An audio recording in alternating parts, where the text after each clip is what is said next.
a brief message for today, Friday 13th, World Sleep Day.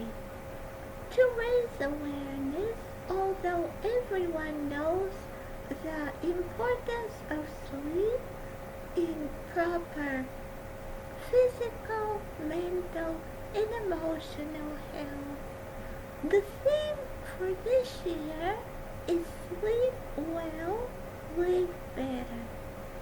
I just want to say a little something about why sleep is important, to offer some advice from my experience as a medical doctor, and I would welcome your comments and ideas how sleep has helped you to live a better life.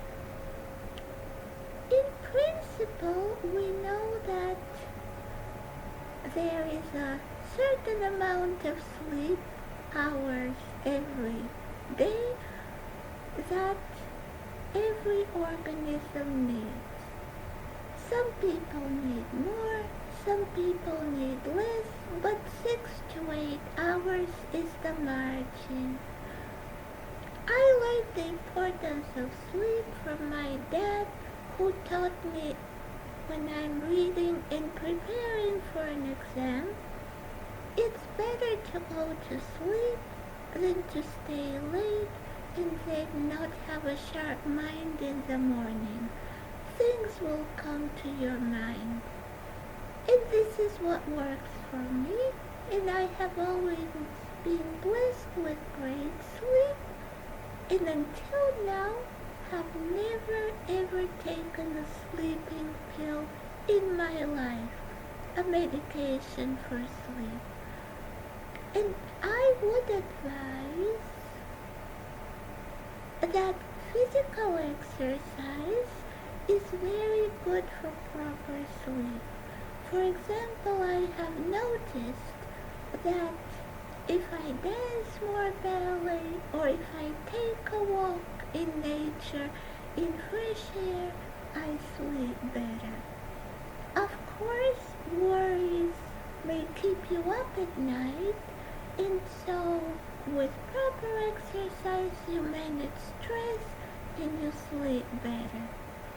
My advice is, if you wake up at night, not to toss and turn in the bed, but to turn on the light and to read and to get a cup of milk or a banana and to calm yourself and not to worry that you can't go to sleep, to journal, and you will fall asleep naturally. It's amazing how important sleep is for learning and for memory.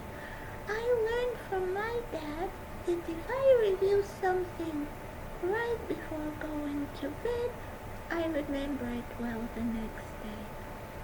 But beyond that, sometimes you solve problems in your sleep that you can't solve during waking hours. I have a instance where before my biology exam for medical school, I couldn't sleep and I tossed and turned. Of course, I was anxious that I have an important exam the next day. And I dreamt that a man is chasing me and I'm running and from different entrances in a building. And one of the entrances was number 4 and the other one was number 31. And coincidentally or not, these are the number of questions that I had in my biology exam. There were about 35 questions we have to study, and I think number 4 was something about Mendelian genetics, and then I forgot number 31 was something about protein synthesis. Another instance when sleep helped me to solve a problem problem I shared recently when I wanted to draw a horse because my classmate and friend Allison was drawing beautiful horses, and during my sleep I dreamed of a horse in vivid details, and the next day I drew it beautifully without the model. Another instance was before my postdoctoral fellowship in Sweden. I dreamed that the professor who interviewed me is talking to me. And the next day I called him.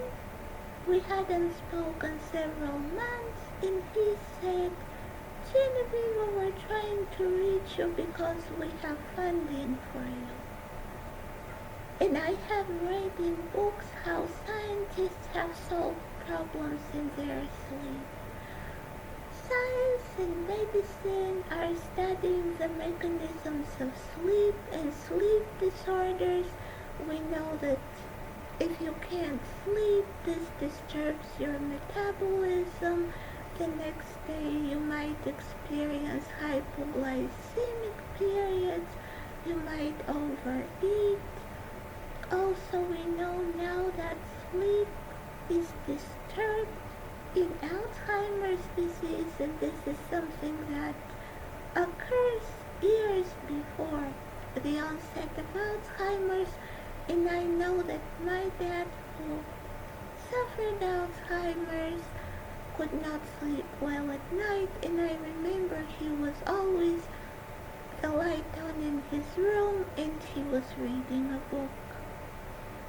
I have noticed something for myself very interesting, that when I wake up, if I stay in the dark, I can't go to sleep. I need to turn the light on and then I fall asleep. Or listen to music. There is a lot of advice on proper hygiene or proper nutrition, not to eat something heavy, not to eat close before bed, but then it's also not good to go to bed hungry because that might keep you awake at night. And people know that dreams have significance and that it's good when you dream, when you wake up, to write your dreams and to try to interpret them.